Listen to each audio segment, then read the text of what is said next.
Really? Yeah, but I'm 5 years old. Oh. Okay. It's okay.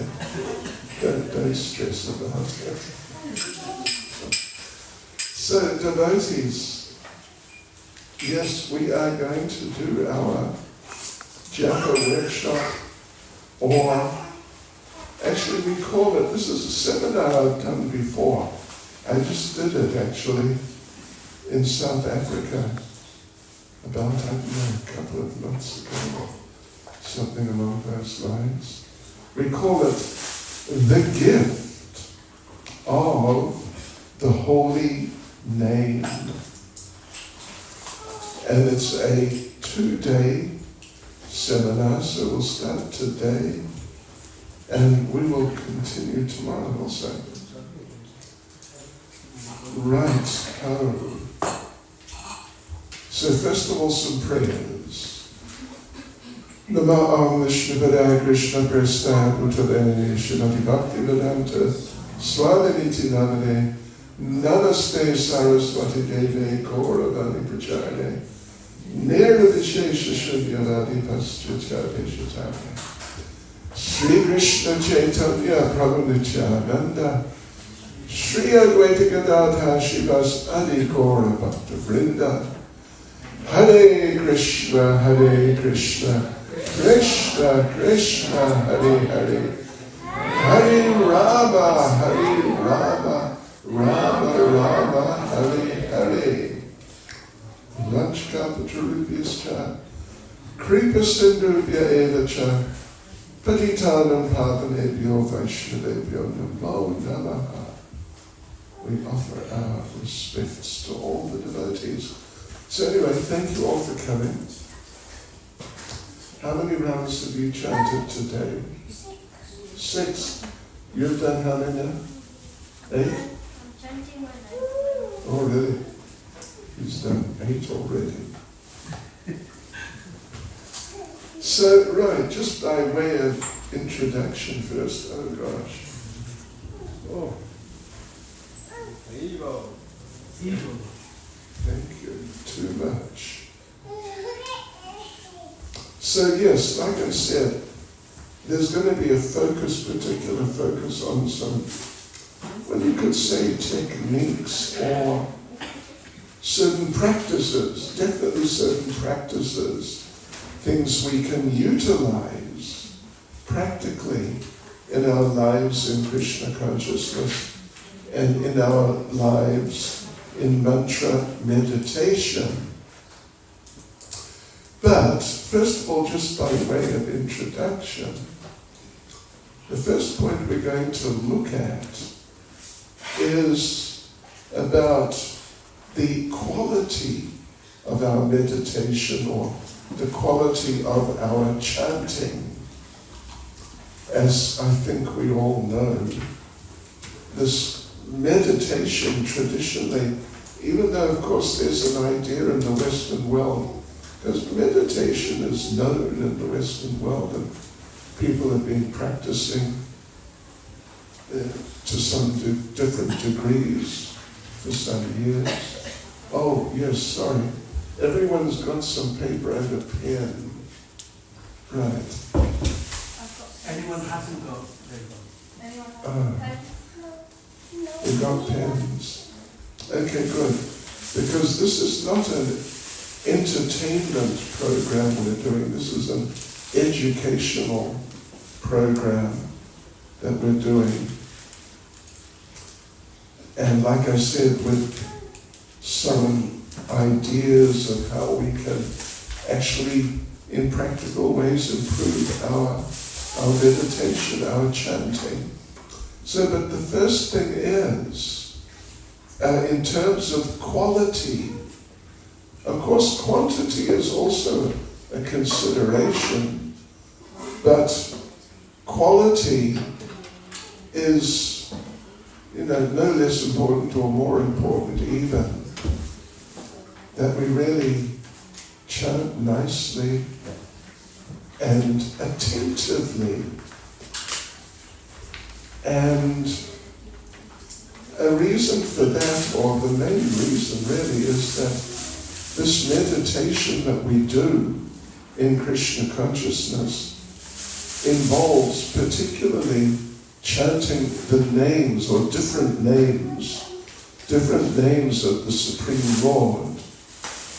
And of course we understand He is present in His names.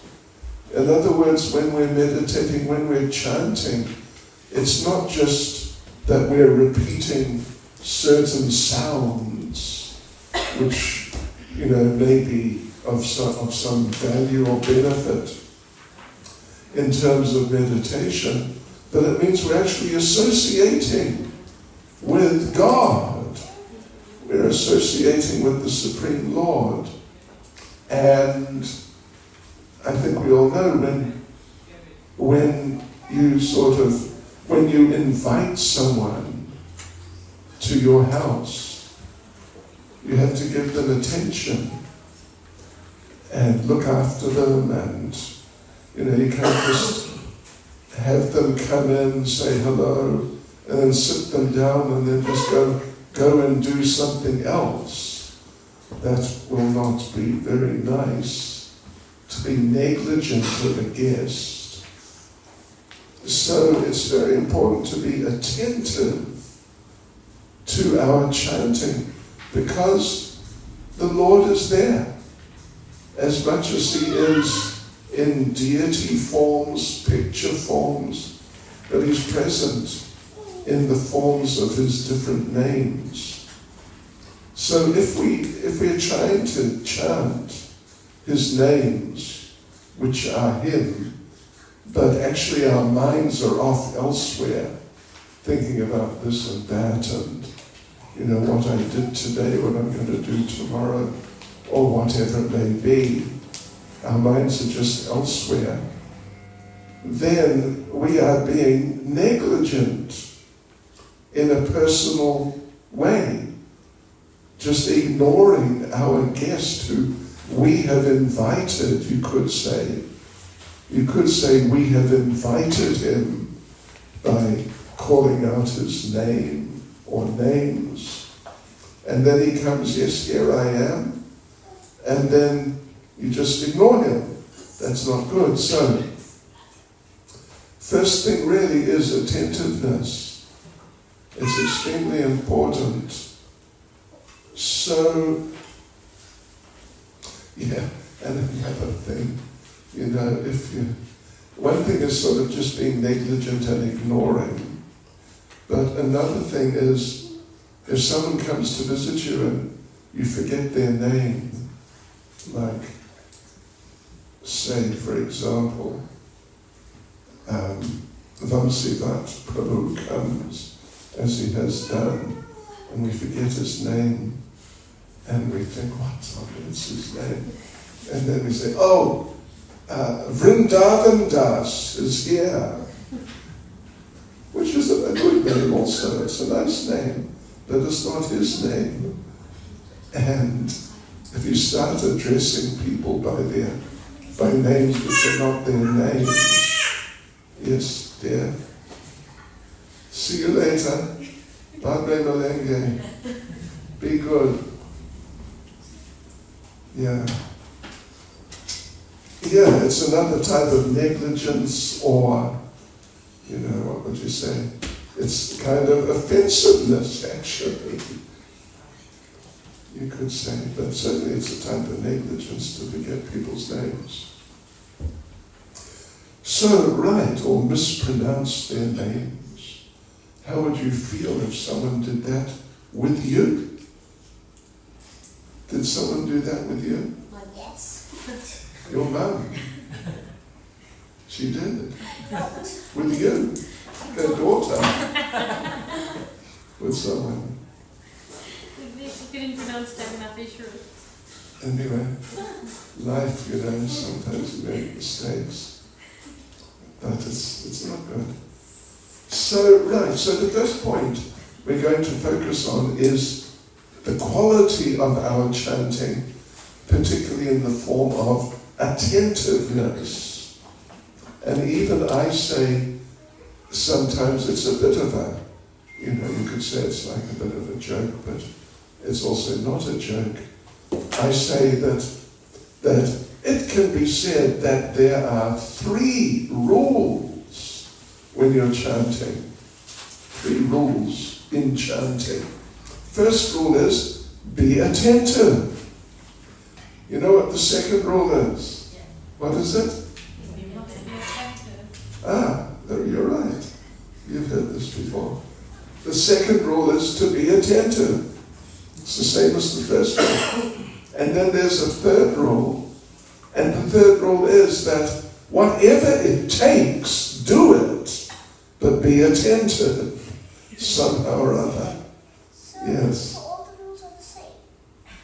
Oh, really? I didn't notice. Thank you for informing me. Good boy, you're a very good boy. So right, attentiveness.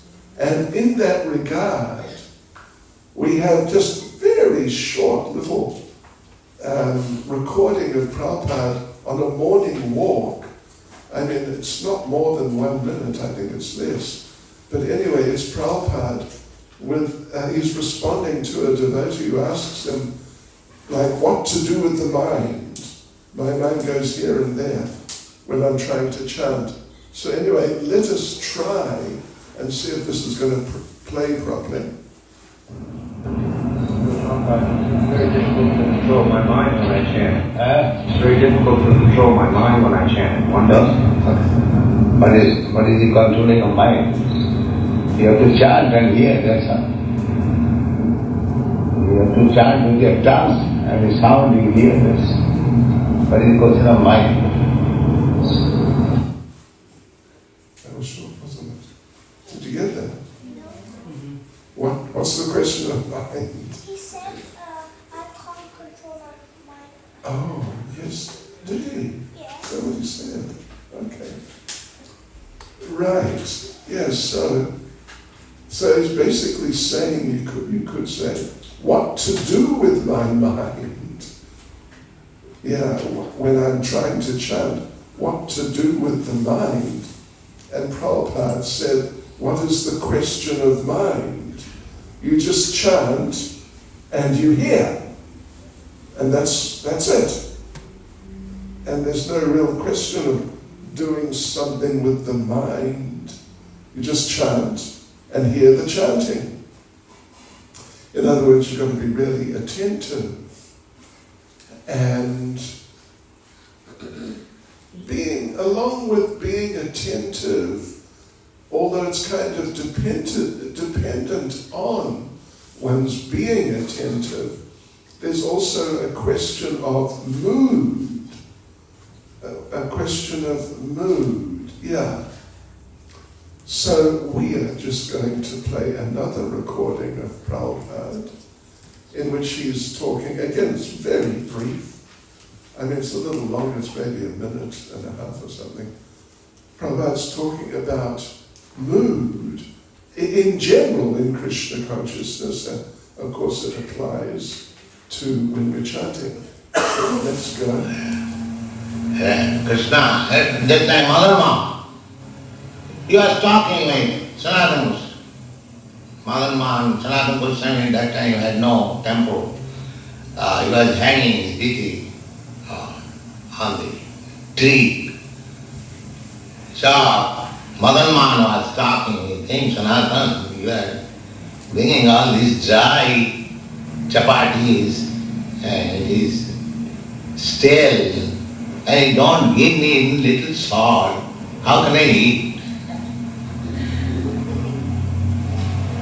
Sanatana Goswami says, sir, where shall I go? Whatever I get, I offer you. You kindly accept. I cannot know old man. So Krishna had to eat that. Because the bhakta is offering, he cannot refuse. Jimam bhaktya visich. Real thing is bhakti. What you can offer to Krishna, everything belongs to Krishna. What you have got, what is your wealth, And what is the value of your things? It is nothing. Therefore, the real thing is bhaktya. Real thing is your feeling. Krishna, kindly take it. I have no qualification. I am most rotten fallen. But I applaud this thing for you. Please take it. This will be accepted. Don't be parta. Always be careful. You are dealing with Krishna. That is my request. Thank you very much. Were you able to follow that? I heard something of how to. Okay, just relax, yeah. Yeah, all right. Were you able to follow Mother Jane? Brenda, could you follow it all, what was being said? He was speaking kind of quickly. Okay, yeah. So, Prabhupada's saying they're referring to Sanatana Goswami, who was worshipping the deity Madan Mohan. He was explaining that the main thing is the mood. That if there's bhakti, if there's devotion, then in that particular case there that he's talking about, Sanatana Goswami was an old man, and he would just go out during the day to try and beg some food. And usually what he got was not very nice. He's referring to dry chapatis, just some dry chapatis, and even dry chapatis with no salt. It's really talk about survival diet or something like that. Yeah, it's just, yeah, it's like that. And Madan Mohan, the deity, complained that can't I at least have some salt with my chapati? And then as Prabhupada said, Sanatana Goswami said that, what can I do? I'm an old man. I beg, and whatever I get I offer you, so kindly accept. And Madan Mohan would accept. But Prabhupada made the point that the main point is the mood, bhakti, devotion. Then the Lord will accept. And then Prabhupada expressed himself in a very emotional way. I guess you pick that up. With great feeling that, here, I'm offering you this, my Lord, you please accept it. Yeah, so like that, the Lord accepts. So that was about offering some food to the Lord. Here we're talking about chanting, meditation, chanting the names of the Lord. And the same principle applies. Exactly the same principle applies. If we chant with some devotion, then the Lord will be pleased to accept our chanting. We chant attentively. To chant with some devotion, you have to chant attentively. Yes, so, okay. Now I'm going to read something. I do have a recording of it actually, but it's just a little easier if I read it. It's a bit longer. Prabhupada, it's from a morning walk in San Francisco. One day, we don't have the actual date, but it was in March 1968. If you got Prabhupada's books, etc. on computer, you could look it up. But Prabhupada says, Abhyasa Yoga. Abhyasa Yoga means yoga practice. Practice it. So this whole Krishna consciousness movement is to practice, transferring from one kind of consciousness to another. So we require practice. Just like one man can run a few miles, I cannot run even 1 mile. he has practiced. We see some boys, they run on, they practice it. Strength of the heart increasing by practice. And if I run, my heart will be palpitating because I had no practice. So by practice, everything can be attained. So our method is to pray to Krishna to give us the necessary strength. That's all. By regular practice. So how is it possible to practice? Therefore, this one practice is there, chanting Hare Krishna and hearing. That is very nice. And praying to Krishna. Please give me strength. Hare, O energy of Krishna. O Krishna, I am fallen. I have no strength. Please accept me. That's all. I have no qualification. I'm frail. I'm trying, but I'm failing. All these appeals should be made. And Krishna is all-powerful. He can do anything. Even we do not perform. Trying our best, if we fail, Krishna will help us. Just like a child tries his best to walk, but he falls down. The mother picks him up and says, all right, come on, walk. Like that. Yes, so we should try like that to chant.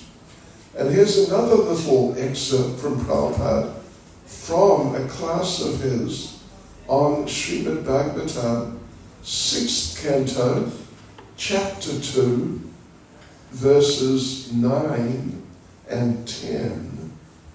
I forget what year it is, but if you want you can look it up with that reference. 6th canto, chapter 2, verse 9 and verse 10. So Prabhupada says, so the first stage of chanting Hare Krishna mantra is full of offenses. But if one sticks to the principle, therefore we have to chant regularly 16 rounds at least. So even there are offenses, by simply chanting and being repentant that I've committed this offense unnecessarily or without knowledge. So simply be repentant and go on chanting. Then the stage will come, like the next stage will come. It is called Nama Bas. That is offenseless. When there's no more offenses, that is called Nama Bas. At Nama Bas stage, one becomes liberated immediately. And when one is liberated, if he goes on chanting, and naturally he will go on chanting, then his love of Krishna becomes manifest. Yeah, so that's interesting, isn't it? Even if offenses are there. Because in the beginning, it's not a matter of if they'll be there, they're just going to be there. They'll just be there. So what to do? You have to be repentant and try your best, basically. And gradually progress will come. So yeah, the mood to carry on trying, even though the mind plays up and acts up and sometimes is, wants to go off in another direction, but we must keep going. Yeah, and here's an interesting little thing. Draupadi, if you remember, many of you at least would remember this famous pastime when the attempt was made to undress Draupadi in a big assembly of very respectable people. So it was an attempt to embarrass her and just, really not nice at all. But Krishna then, after some time, not immediately, but Krishna manifested as an endless sari. And the person who was trying to undress her was pulling off the sari until there was heaps of it. But the sari kept coming until he became exhausted and he gave up. So, but it took a little while. Krishna didn't just immediately manifest. It was only when she started calling out to him with real feeling. So here, Draupadi asked Krishna, why didn't you come sooner? Krishna said, I didn't think you needed me. In other words, it was a little casual calling out for Krishna. Krishna said, I didn't think you needed me, but when you were crying for me, then I came on the chariot of your tears. If I traveled any other way, I couldn't get to you fast enough. Yes, okay, so for us then, the mood is very important. And what should be our mood when we are chanting, or even just in general in our spiritual lives? But the main part of our spiritual lives is our meditation, our chanting. So what I'm going to do, I am going to suggest to you some different types of feelings or moods that you or we can have in our chanting, and you can write them down and then keep that. What I'm going to do this evening is refer to a few things like this, which you can write down and keep. And then when you keep them, you refer to them on a regular basis. I don't know if you heard, I've said a few times, when I first read Srimad Bhagavatam and Chaitanya Charitamrita, it was 1975 into 1976. And I mean, to cut a long story short, I started making notes by hand, handwritten, and using a pad of paper where the paper had holes in it, and then putting the pieces of paper in a ring binder. You know what I mean by ring binder? It's got things that go through the holes in the paper. And, that's 1975, 1976. Some of you were not around in 1975 and 1976. Were you around then? You weren't. Were you around then? You weren't, right? I was around. And you know what? I've still got those notes. Almost 50 years later, I've still got those notes. We just had someone, maybe I don't think they've even finished yet, digitizing them, like typing them in. And I still use those notes for giving classes, because they're notes in alphabetical order according to different subjects, aspects of Krishna consciousness. Like there's one for chanting, and with a lot of quotations, some pages of quotations about chanting, then hearing, then associating, then offences, and a whole lot of topics. Right, so we write things down. Like I said, I'm not here this evening for entertainment. This is an educational program. And we want you, for your own sake, not for my sake, to write these things down. And then, what? Go back and read over them regularly and get it through our minds, which are prone to get a little distracted. And if you develop that, like say, on a daily basis, then, in this particular case here, I'm going to make some points about mood, good moods for our chanting. And if you read these notes regularly, then it'll help you develop a good mood, a very good mood. Yeah. So, okay, first thing, and Srila Prabhupada, I actually looked it up this afternoon just to check.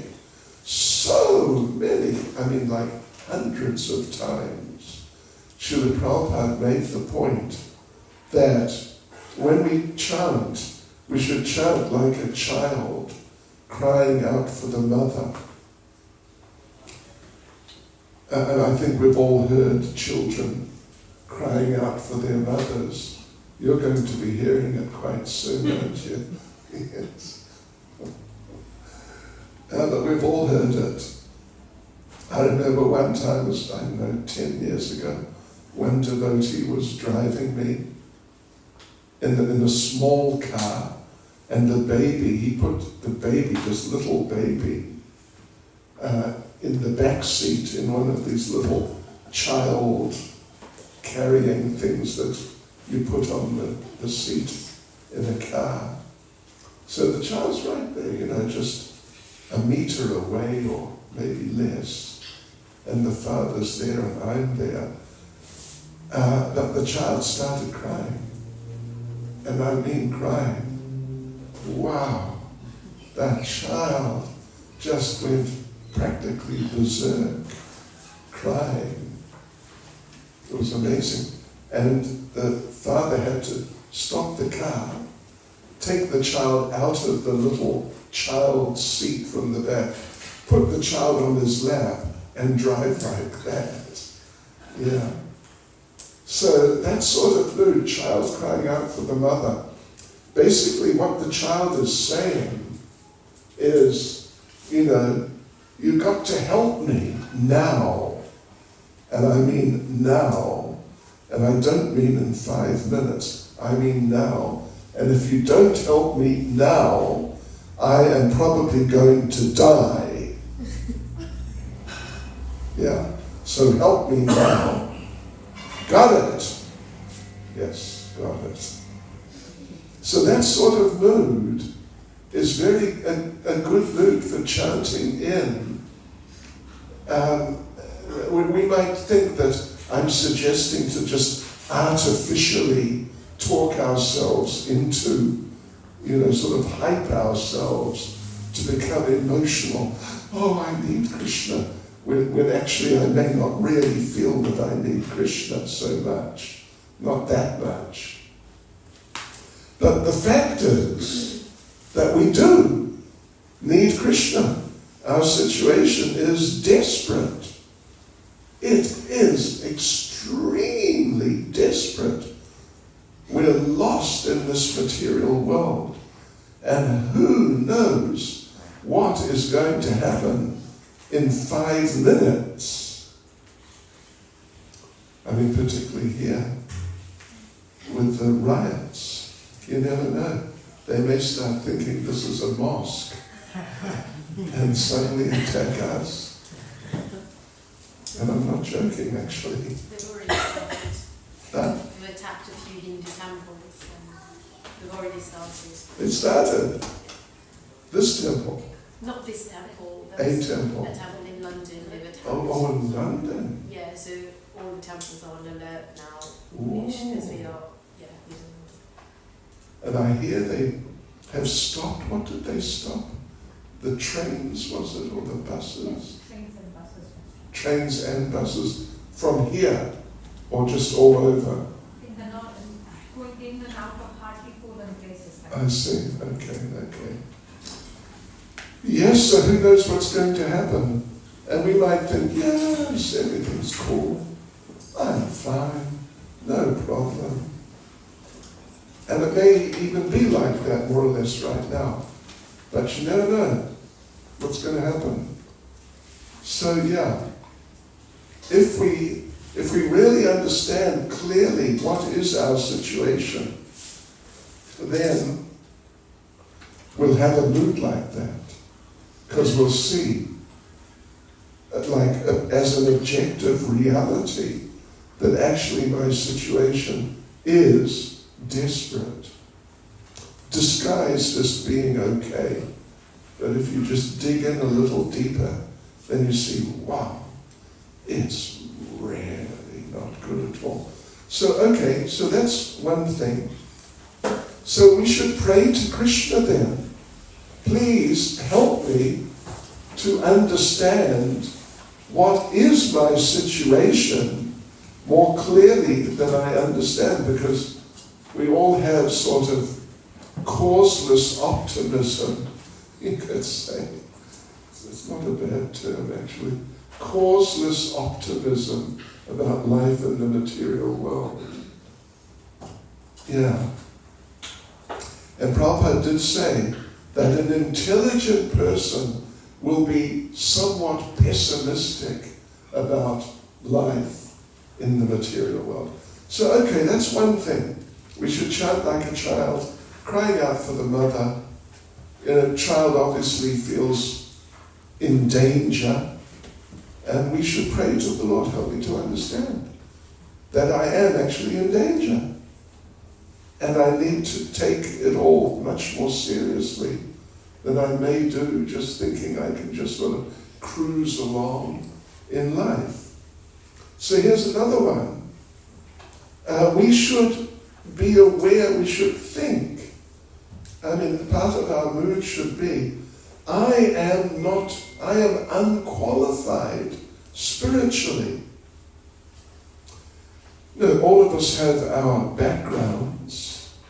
Most of us, our backgrounds are nothing to be proud of. Yeah. So, actually we don't really have qualification for Krishna consciousness, but we have Krishna consciousness, and it's only by mercy. And therefore we are dependent on the mercy of the Lord, and we're dependent on the mercy of the Lord in the form of His holy names to uplift and purify us. So in other words, it's a mood of helplessness, you could say. Yeah. With a keen awareness of our shortcomings, and in that way a feeling of lowliness, humility. Who am I? I mean, what right do I have to be a devotee of the Lord? I don't really have a right. It's just by His kindness. So then there should be a mood of appreciation of the mercy of the holy names and our good fortune to be able to chant.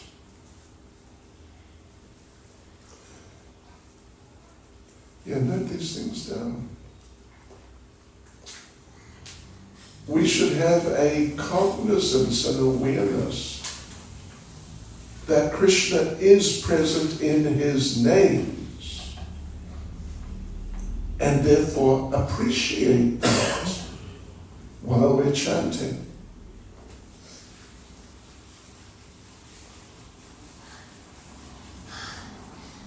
We should have, to have all these things, all these attitudes at one time may be a little difficult, but at least we've got a list of different types of attitudes, then at different times we can focus on different of the particular attitudes, right? Really, probably better than trying to do all at one time. So here's another interesting one. We should have should have a feeling of remorse, regret that we left Krishna to enjoy in the material world. So a feeling of regret, remorse, and a desire to again be accepted.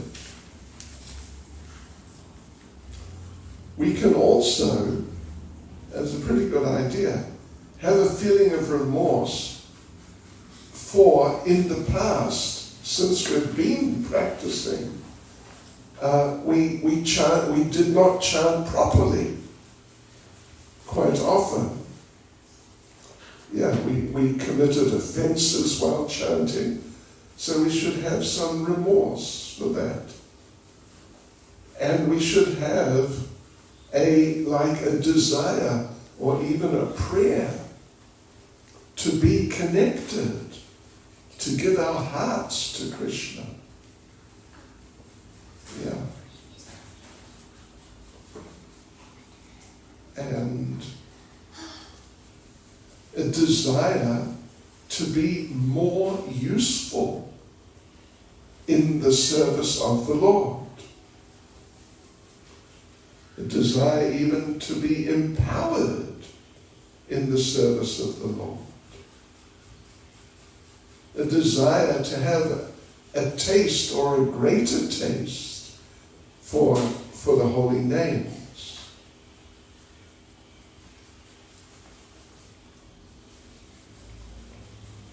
And even a word of prayer. Please help me to chant. What do you think? These are useful ideas, yeah? I think they're very useful. So, I think I mentioned the other day, did I?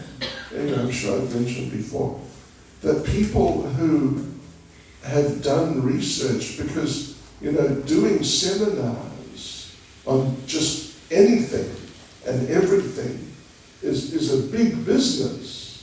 It's a very big business. Multi-billion-dollar business for people, just materialistic people.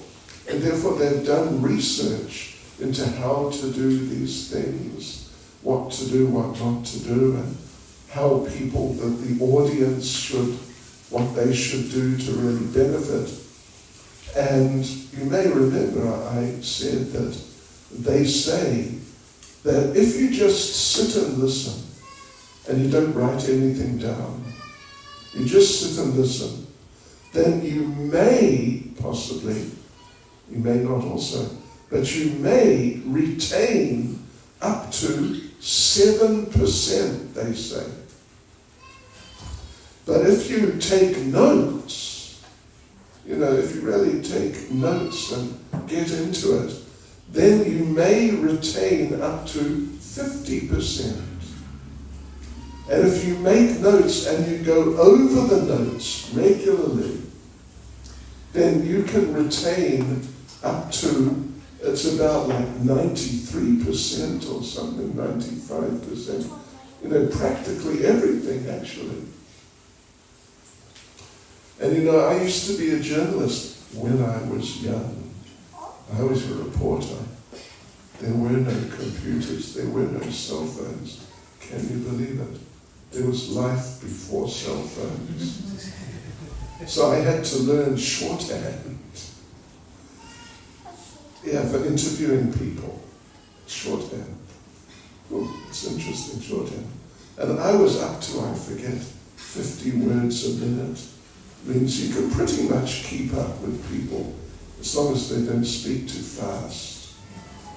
So when we did in the Drakens, in South Africa, one particular resort area, Giriraj Swami did a seminar on chanting the holy names, not just for a couple of hours, but for like 4 days, all day, every day. And I took notes, like frantically. And then some days later, or a couple of weeks, or a week, I went to Russia, and I just reproduced the same seminar. Not exactly verbatim, but all the points were there. So it's really good, if we can take notes and then go back over them. And that's why I'm suggesting that you do that and then go back over the notes regularly. Not just like once a year or once every 6 months. Certain main points you can go over every day. And others, you can go over, say, on a weekly basis or something like that. Yes, okay, there you go. Now, just to encourage you, I am going to read, it's just a few sentences spoken by an ISKCON devotee on this type of subject. And he says like this: You can die anytime. When you chant your 16 rounds, you should think, this is my last chance to cry for the mercy of Radha and Krishna. And when you come to the last round, you should think,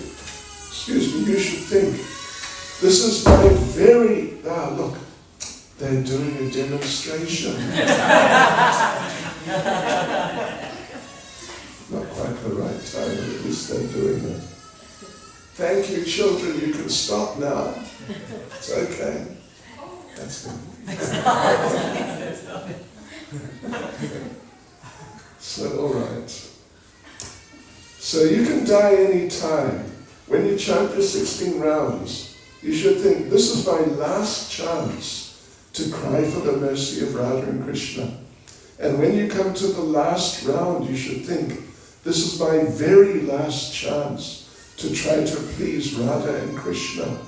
And when you come to the last mantra of the last round, chant in such a way that Radha and Krishna will be convinced of your feelings. And when you come to the last array, think that if Krishna didn't hear me, all these mantras, then with the last array, let me call on Srimati Radharani with my last breath. And then we should chant another 16 rounds in that same mood. You know who that was? Oh, you know. Who knows? You know too. You don't know, do you? No. Do you know? Anyway, it was Ayendra Prabhu said that, yeah. Yes, okay. So, you know, we don't have a lot of time. This is just sort of an introduction to the subject. What I'm going to do, let me see. What I'll do now, I will just read out some like bad habits, poor japa practices. Just a list. I'll give you, I've got about 20 or 30 of them, but I'll just give you some of the main ones. So the main problem, the main bad japa practice is what? Oh, thank you. Very good. Good boy. You get 10 points for that. Yeah. Yeah, inattention. Inattention is said to be the mother of all offenses. Because if you are attentive, then your whole consciousness, there are limits to what we are capable of being conscious of at any one time. Yeah. So if you're really conscious, hearing, chanting very attentively, then there'll just be no space there for some, negative, materialistic types of thoughts to kind of get lodged within the mind. But if we're inattentive and we're just sort of, back in the old days we would say, spacing out, just looking around. Oh, look at that. What an interesting looking light. Krishna, Krishna, Hare, Hare, Hare, Hare, Hare. And oh, look at these lights too. Hare Krishna, Hare Krishna. Oh, look at that painting. Krishna, Krishna, Hare, Hare. You get the idea. This is inattention, which is the mother of all offenses. Inattention, yeah. Then another type of bad chanting is bored. Yeah, to be bored with the chanting. And if you're bored when Krishna comes over and you just don't really care, why would he want to spend time with you?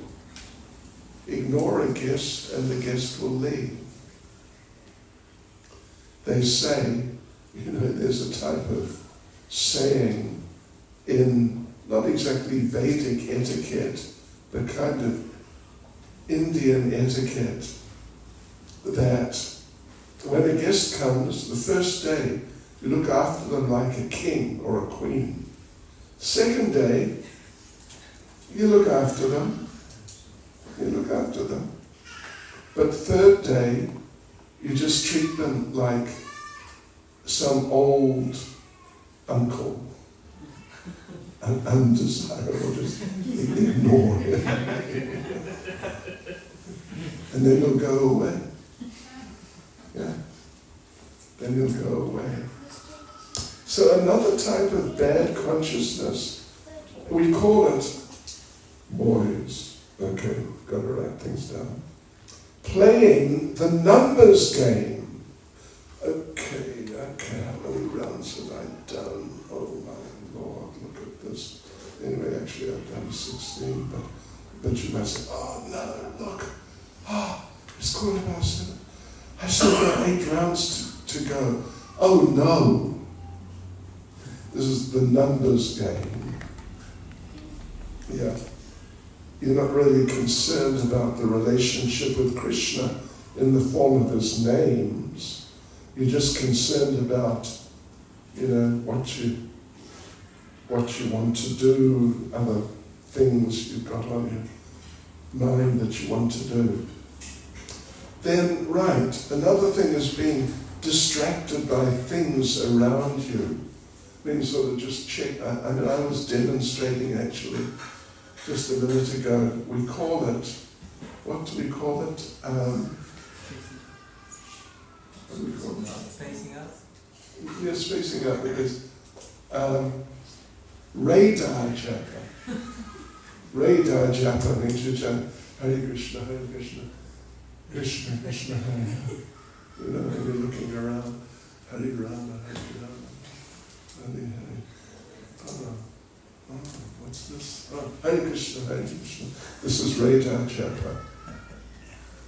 Then another type is falling asleep while they're chanting. We call that dive bomb japa.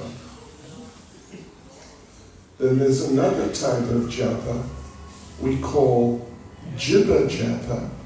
It means you chant while having discussions with different devotees. There's also telephone japa. Hare Krishna, Hare Krishna. Oh, hello, how are you doing? Krishna, Krishna, Hare. Oh, okay, right. Yeah, you get the idea. Telephone japa. Dive bomb japa. That's falling asleep. Anyway, yeah. Then just thinking about things from the past. Why did I do that? I shouldn't have done that. Thinking about things in the future. Oh, I'm going to do this and that while you're chanting. Another one is called, what do we call it? Chanting, well, there are 2 versions. One is chanting the Hare Krishna mini mantra. You've heard of the Maha mantra. Another one is chanting the Hare Krishna maxi mantra. Mini mantra means like this. And at least one version which I've heard. Hare Krishna, Krishna Krishna, Hare Hare, Hare Rama, Hare Hare.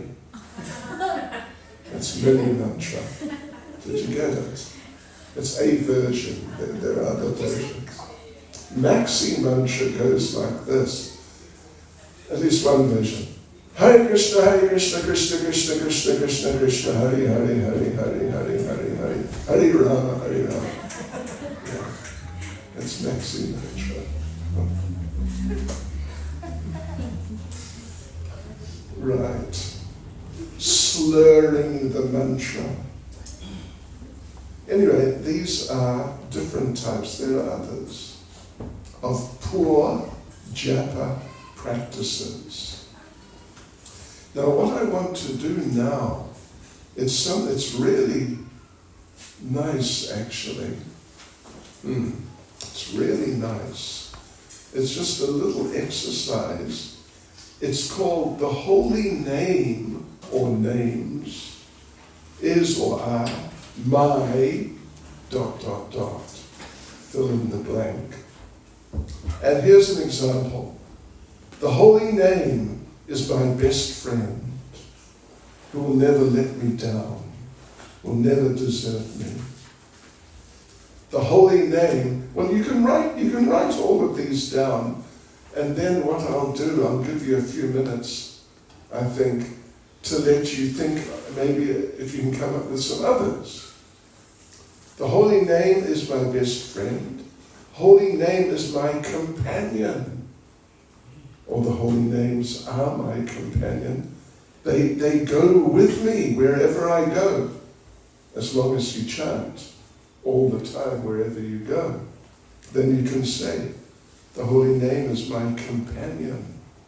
The holy name is my therapist, who solves my problems, my anxieties and so on. So it's like a therapist. And the holy name is my mentor, gives me good advice. The holy name is my destination, because I will live eternally with the holy name. The holy name, how's this? The holy name is my Savior, who saved me from, in the past, from just being a materialist, and even now is my Savior, because every now and then, I have a bad day or a bad week or whatever, but if I really get into chanting nicely, then I get out of that sort of bad spell. Yeah. The holy name is my inspiration for everything I attempt to do in my life. What do you think of these? Nice? They're really nice. The holy name is my pillar of support. Gives me stability, holds me up when the material nature is trying to knock me down. Yeah. So these are some things that we can say that the holy name or holy names are, or the holy name is my. And, well, why don't you take a couple of minutes to think of some others, like maybe some which may be particularly relevant or attractive to you. What do you think?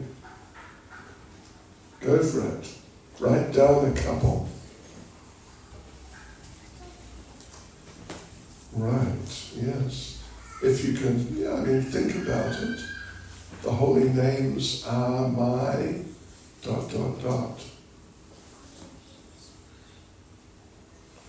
Even it's suggested here, I didn't mention it, but in the notes, the holy name is my husband.